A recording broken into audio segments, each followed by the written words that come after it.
세상은 감사가 행복을 가져온다라고 말하지만 성경은 감사가 더 나아가 하나님과의 관계를 더욱 깊게 하고 그리고 우리의 믿음을 온전하게 한다라고 말씀한다라고 하는 것이죠. 오늘 말씀을 통하여서 우리가 발견하고자 하는 감사에 관한 메시지가 있습니다. 그것은 감사란 믿음에 덧붙여진 어떤 장식이 아니라 바로 은혜를 기억하는 믿음이고 믿음이 맺는 가장 아름다운 열매이자 믿음을 완성하는 고백이라고 하는 것입니다. 이것이 바로 감사가라고 하는 것이죠. 오늘 본문 누가복음 17장에는 같은 기적을 경험한 10명의 나병 환자들을 소개하고 있습니다. 이들은 모두 주님의 은혜로 나병이라는 중대한 질병에서 치유함을 얻게 되었습니다. 그야말로 새로운 인생을 얻게 된 것이었죠. 그러나 예수님께 돌아와 감사한 사람은 단 한 명에 불과하였습니다. 오늘 우리는 이러한 내용을 생각하면서 이렇게 한번 질문해 보고 싶어요. 나는 하나님께 받은 은혜를 기억하며 감사하는 그 한 사람입니까? 아니면 은혜를 누리면서도 감사하지 못하는 그 9사람 가운데 내가 있지는 않습니까? 오늘 이 말씀을 통해서 다시 한번 우리의 신앙과 믿음을 돌아보고 점검하고 맥주감사절을 앞두고 하나님께서 기뻐하시는 감사가 무엇인지를 우리가 함께 살펴보면서 감사를 준비하며 결단하는 이 한 주간이 될 수 있기를 간절히 주님의 이름으로 축원합니다. 우리가 첫 번째로 나누고자 하는 메시지는 이것입니다. 한번 따라해 볼까요? 믿음은 순종으로 시작됩니다. 할렐루야, 아멘. 그렇습니까? 믿음은 순종으로 시작된다라고 하는 것입니다. 적어도 오늘 본문의 말씀을 우리가 통해서 깨닫는 신앙의 진리가라고 하는 것이죠. 우리 누가복음 17장 13절로 14절의 말씀을 같이 한번 다시 읽어보기를 원합니다. 준비 시작.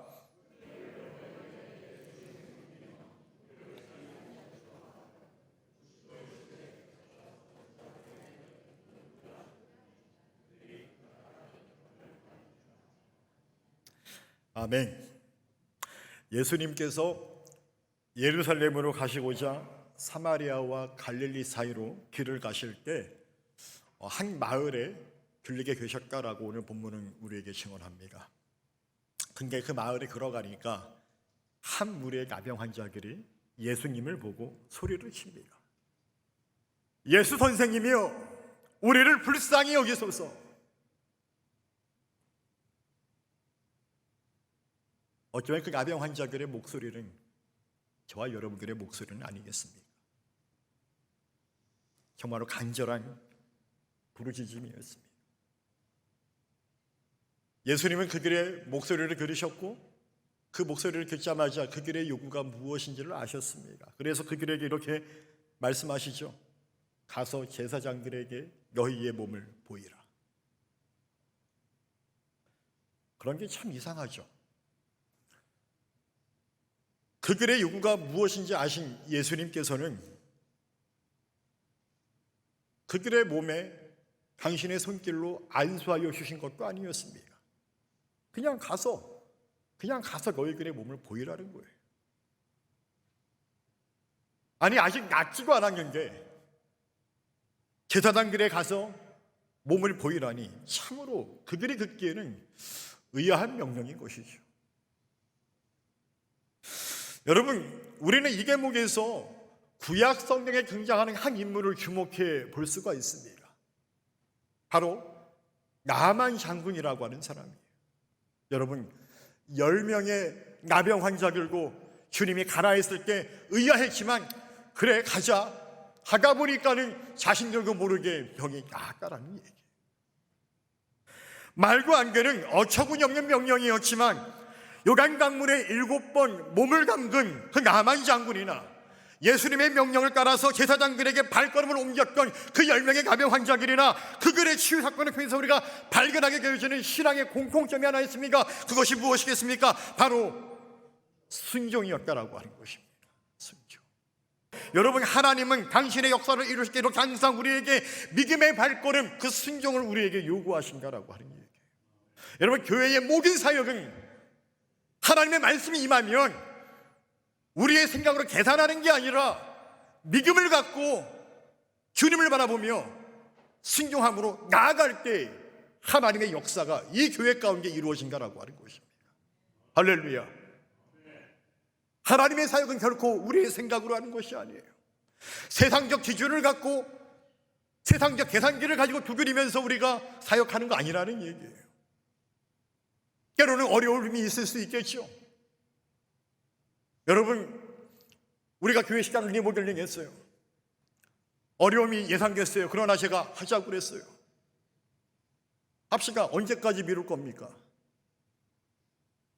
하나님이 역사해 주실 겁니다. 여성교회가 사역하는 게 불편함이 없어지지 않겠습니까? 감당합시다, 믿음으로. 여러분, 교회의 사역은 그렇게 이루어져야 되는 거예요. 세상은 세상의 방법대로 그렇게 논리를 갖고 이야기하겠지만, 그러나 하나님의 역사는요, 그렇게 하는 것이 아니라는 얘기예요. 저는 그걸 뼈저리게 경험했고요, 우리 강림소망교회 모든 성도들이 그걸 뼈저리게 경험하기를 원합니다. 여러분들의 가정사라, 여러분들의 개인사라, 우리 강림소망교회 모든 사역이 그렇게 하나님의 말씀에 믿음으로 반응하고 순종했을 때 역사가 일어난다라는 이것을 여러분들 꼭 기억할 수 있기를 간절히 주님의 이름으로 축원합니다.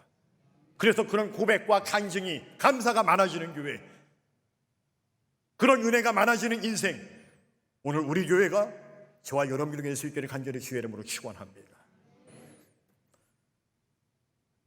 따라서 여러분들, 하나님이 우리에게 먼저 순종을 요구하시면 우리는 그 순종을 통해 하나님의 역사를 분명하게 경험하게 된다라는 이 사실을 꼭 기억하기를 바랍니다. 그래서 우리는 하나님께서 우리로 하여금 용서하라고 하시면 용서해야 되는 거예요. 하면 되는 거예요. 그냥 예배하라고 하시면 예배 드리면 되는 거예요. 드리라고 하시면 드리십시오. 내 마음과 내 생각을 하지 않고 그냥 말씀대로 행하십시오. 그게 믿음이에요.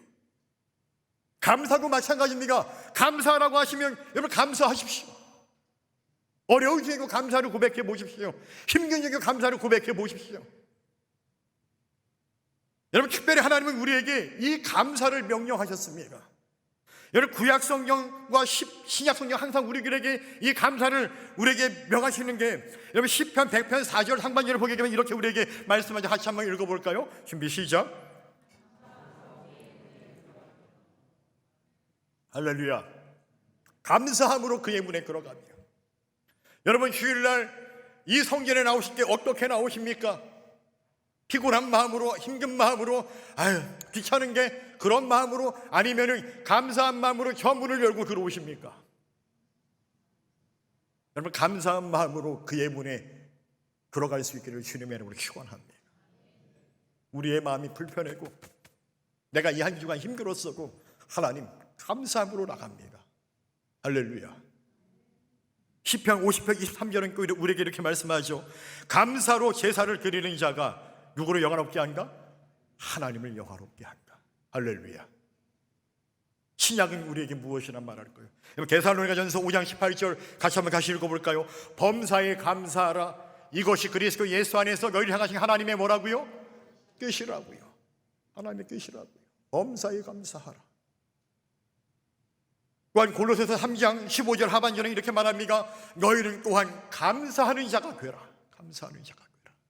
여러분, 이렇게 감사는 우리를 향한 하나님의 명령이라고 하는 것입니다. 따라서 감사는 우리의 어떤 형편이 좋아진 뒤에 일어나는 반응이 아니라 하나님을 신뢰하는 믿음의 순종이라고 하는 것이죠. 하나님께서 이스라엘 백성들에게 맥주절을 지키라고 명령하셨을 때 그들은 맥주 감사절의 첫 열매를 드릴 어떤 곡식을 수확하고 난 후에 그것들을 확인하고 나서 감사를 드린 것이 아니라 하나님께서 앞으로도 지워주실 것을 믿는 그 신앙의 고백으로 드린 감사의 예물이었다라고 하는 것입니다.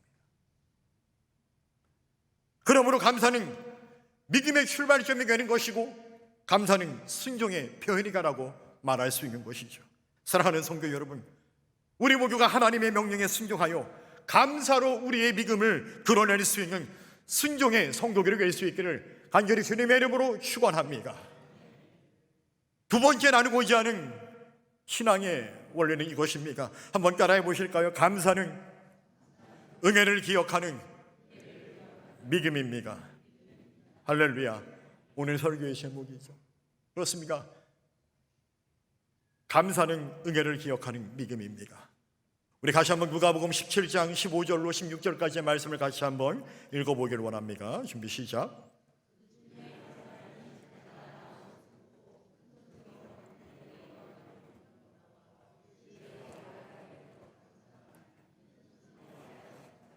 아멘. 오늘 본문에서 가장 안타까운 장면은 10명의 나병 환자가 치유받는 기적을 경험했지만 오직 단 한 사람만 예수님께 돌아왔다라고 하는 것입니다. 오늘 본문은 그 중에 한 사람이라는 표현을 의도적으로 강조하고 있습니다. 대체 왜 여러분 한 사람뿐이었을까요? 성경은 9사람이 돌아오지 않는 이유를 구체적으로 우리에게 설명하지는 않습니다. 그러나 우리는 그들의 상황을 유추해 볼 수 있을 것 같아요. 여러분, 내가 만약 나병 환자라고 한다면 지금은 물론 그 병을 고칠 수는 있지만 그러나 그때는 고칠 수가 없는 병이었죠. 사회적으로 격리받을 수밖에 없는 병이었습니다. 저 사람이 자신의 죄 때문에 저주를 받은 것이라요 격리될 수밖에 없었고 그렇게 모멸감을 받을 수밖에 없는 그런 신분의 사람들이었어요. 보고 싶은 사람 볼 수가 없었고 자신의 삶의 자리에서 쫓겨나서 저 멀리 동굴에서 숨어 살아야 했던 그들의 비참한 그 현실, 그것이 그들의 삶이었습니다. 그런 나병 환자였던 그들의 상황을 우리는 충분히 짐작할 수 있는 게 그런게 그랬던 그들이 주님의 은혜로 치유함을 경험하게 된 거예요. 만약 우리가 그 중에 한 사람이었다고 한다면 여러분들 제일 먼저 여러분들은 무엇을 하시겠습니까? 여러분들은 제일 먼저 누가 떠오를까요? 누가 떠오를 것 같아요? 사랑하는 아내? 사랑하는 남편? 혹시 왼수는 아니죠?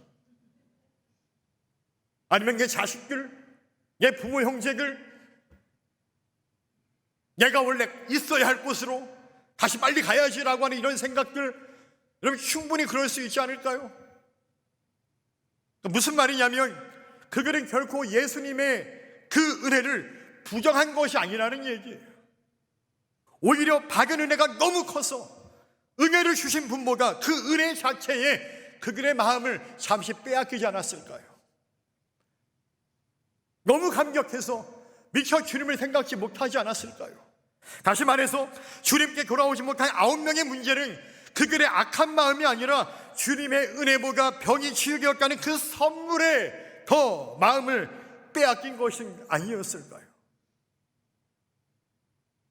그들은 예수님이 주신 선물은 붙잡았지만 정작 그 선물을 주신 예수님께 돌아오지 못한 것은 아니었을까요?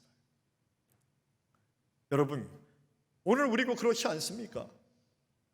기구가 응답될 때는 기뻐하지만 응답하신 하나님께 무릎 꿇는 일은 시간이 갈수록 점점 줄어들지는 않습니까?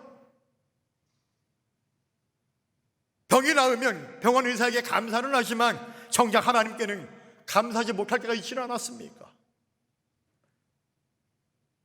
취업해 가려고 기도해서 취업이 되었는데 막상 취업이 되니까 바빠져서 오히려 예배와 기도를 더 소홀히 하진 않았습니까? 사업이 잘 되면 주님을 위한 헌신보다 자신의 삶의 일이 더 중요해질 때가 있지는 않았습니까? 여러분, 이렇게 하나님이 주신 선물은 우리가 붙잡았지만 정작 그 선물을 주신 하나님을 놓치고 있는 것이 우리의 연약함은 아닐까요? 그렇게 오늘 본문에 나타난 그 한 사람을 통하여서 우리가 발견하게 되는 신앙의 메시지는 이것입니다. 한번 따라해 보실까요? 감사는 오직 은혜를 기억하는 사람만 감사할 수 있다. 할렐루야. 그렇습니다. 감사는 오직 은혜를 기억하는 사람만이 감사하게 됩니다. 그런 의미에서 오늘 한 명의 나병 환자는 은혜를 기억하기에 다시 주님께 돌아와 엎드리며 감사할 수 있었던 것이죠. 그런 게 오늘 성경은 그 중에 한 사람이 주님께 돌아와 엎드리며 감사하였음을 증언하면서 뒤에 이런 말을 덧붙입니다. 어떤 말이었을까요? 그는 누구였다고요? 사마리아 사람이라. 여러분, 성경은 왜 굳이 그가 어떤 사람인지, 그가 어느 지역 출신인지를 기록하였을까요? 그냥 그가 엎드려 감사했습니까? 라고 끝내주면 좋은 게 굳이 그 뒤에 여운을 남겼을까요? 그는 사마리아 사람이거라. 대체 왜 그랬을까요? 여러분, 당시 유대인과 사마리아인은 오랜 역사적 종교적 갈등으로 서로 왕래하는 걸 꺼렸던 그런 관계들이었습니다. 사실 이들은 한 민족, 한 형제들이었죠. 여러분, 사마리아가 어떤 지역입니까? 과거 북이스라엘의 수도가 바로 사마리아였습니다. 아시리아 제국의 침략으로 북이스라엘이 멸망하면서 이 아시리아가 사마리아에 다른 이방 민족들을 이주시키는 정책을 펼치기 시작합니다. 그렇게 해서 그 사마리아 지역의 정체성을 다 혼란스럽게 만들어 놓습니다. 종교, 문화, 그들의 신념 다 섞어버리게 만들어 버리는 거예요. 그걸 바라보았던 남유다의 유대인들이 저들을 우리들의 형제로 인정하지 않습니다. 왜? 저들은 섞였다는 거예요. 저들은 순수한 야훼 신앙을 다 잃어버렸다는 거예요. 따라서 저들은 우리의 배반자니까 우리가 함께할 수 없는, 우리가 상조할 수 없는 그들이다라고 그렇게 바라보는 거예요. 그때부터 그들을 경멸하기 시작합니다. 언제까지? 주님이 오신 그날까지. 그런 게 여러분, 예수님께 돌아온 그 한 사람이 누구라고요? 바로 그 사마리아인이라는 얘기. 반대로 하나님의 율법을 잘 안 가고 자부했던 9명은 누구였을까? 바로 유대인들이었습니다. 그들은 돌아오지 않았어요. 누구보다 하나님을 예배하고 누구보다 하나님을 안다고 하는 그들은 결코 주님의 은혜를 받고 돌아오지 않았고, 반면에 무시당하였고 너희들은 배반자를 시켰던 그 낙인시킨 그 사마리아인은 반대로 주님께 돌아와 엎드려 감사했다라고 하는 거죠. 여러분, 이와 같은 사실은 오늘날 우리로 하여금 중요한 신앙의 원리를 깨닫게 해줘요. 그것은 감사란 결코 신앙의 연수와 무관하다라고 하는 것입니다. 우리에게 적용해 본다면 무슨 말입니까? 교회를 오래 다녔다고 해서 감사가 깊어지는 것이 아니라는 얘기예요. 또 성경에 관한 지식이 많다고 해서 감사가 저절로 생기는 것도 아니라는 거예요. 지난주에 우리 교회 등록한 새신자나 우리 교회에 10년, 20년, 30년 계신 그런 분들이나 여러분, 그 어떤 신앙의 연수와 무관하다라고 하는 것입니다. 감사는 신앙의 연수와 상관없이 그가 어디 출신이든지 그가 과거에 어떤 삶을 살았든지 간에 상관없이 오직 은혜를 기억하는 사람의 마음에서 감사가 고백되어진다라고 하는 얘기. 그래서 삭개오가 감사하지 않습니까? 하나님 주님 앞에. 그래서 시편 기자가 우리에게 이렇게 증언합니다. 우리 시편 103편 2절을 같이 한번 읽어볼까요? 준비 시작.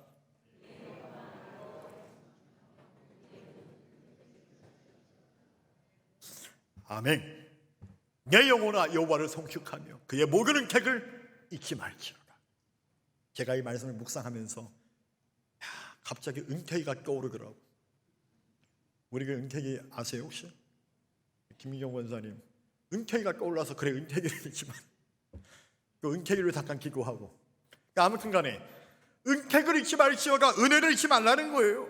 여러분, 시편자는 왜 잊지 말라고 이렇게 강조하는 것일까요? 우리는 흔히 이런 말을 사용하죠. 사람이 10번을 잘하고 한 번 실수하면 말지 않고 무기가. 여러분, 등을 돌린다는 얘기가 무슨 말입니까? 한 번의 실수와 오해로 말미암아 그 관계가 크게 흔들린다라고 하는 것 아니겠습니까? 즉 이런 거예요. 사람은 받은 은혜보다 부족한 한 가지를 더 쉽게 기억한다라는 것입니다. 내가 10가지 은혜를 받았으니까 한 가지 내게 마음에 부족한 것이 있으면 그게 더 크게 다가온다라는 얘기예요. 우리는 9가지 은혜보다 한 가지 불편함을 더 크게 생각한다라고 하는 것. 그래서 우리에게 시편자는 은택을 은택을 잊지 말지어다. 은택이가 아니라 은혜를 잊지 말지어다. 은혜를 잊지 말라고 하는, 은혜를 잊지 말라고 하는 거예요. 그러니까 우리로 하여금. 그러니까 여러분들 신앙은 없는 것을 세는 것이 아니라 이미 받은 은혜를 기억하는 것이라는 거예요. 여러분, 이런 일들을 우리가 종종 우리의 목회 현장, 우리 교회 안에서 경험해 보지 않습니까?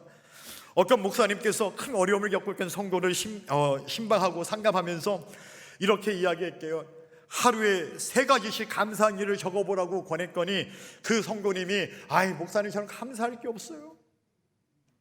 그러니까 한번 해보시라고.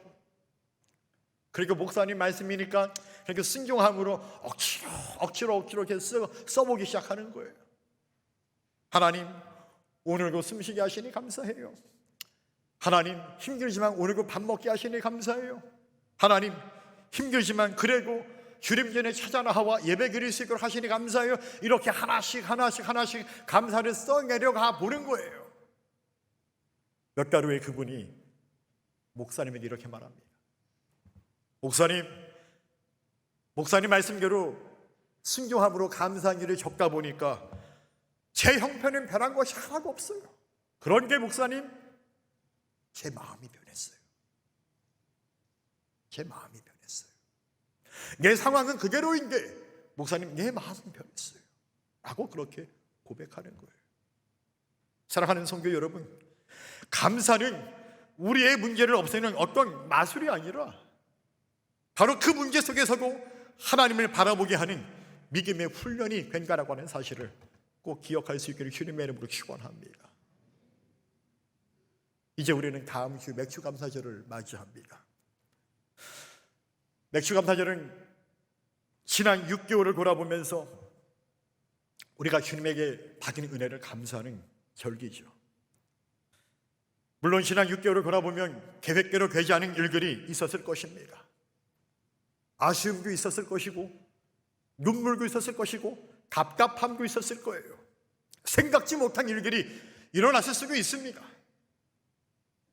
그러나 그럼에도 불구하고 에베네셀 하나님께서 저와 여러분을 오늘 여기까지 인도하여 주신 줄로 믿으시기를 축원합니다. 건강을 지켜주셨어요. 가정을 붙들어 주셨어요. 교회를 보호해 주셨습니다. 기도를 들으셨고 때로는 더 좋은 길로 인도하기 위해서 우리를 잠시 기다리게 하시고 하셨습니다. 결국 지난 6개월을 제 모습을 되돌아보면 참 하나님의 은혜입니다. 오늘도 이렇게 여러분들과 말씀을 나눈 것도 하나님의 은혜라고 하는 사실을 다시 한번 깨닫습니다. 여러분, 그렇기에 맥주감사절은 첫 열매의 수확만을 그것을 보면서 감사하는 절기가 아니라 바로 지난 6개월간 어떠한 일에 있어서 어떠한 형편이든지 나와 함께 하셔서 나를 인도하신 그 하나님의 은혜를 기억하는 절기가 되어야 한다라고 하는 것이고, 또 앞으로 하반기 6개월 나와 또 함께 하실 하나님의 은혜를 기억하면서 그걸 기대하면서 이 맥주감사절을 지내야 한다라고 하는 것입니다. 여러분, 오늘 우리 모두가 성경의 그 한 사람, 그 사마리아 사람처럼 발길을 돌려 주님 앞에 나와 엎드려 감사를 고백할 수 있는 저와 여러분 되기를 주님의 이름으로 축원합니다. 먼저 예배로 감사하고 우리의 입술로 감사하고 삶으로 감사하는 성도들이 계시기를 축원합니다. 무엇보다 감사는 기억하는 사람의 특권이며 하나님과 더 깊은 관계로 나아가는 믿음의 걸음이 된다라고 하는 사실을 기억하면서 이 한 주간 우리에게 베풀어 주신 하나님의 은혜를 묵상하고 또 기억하며 주님께 돌아와 엎드리며 감사를 고백한 사마리아인처럼 진정한 감사의 고백으로 맥주감사절을 맞이하시는 저와 여러분들이 계시기를 간절히 주님의 이름으로 축원합니다.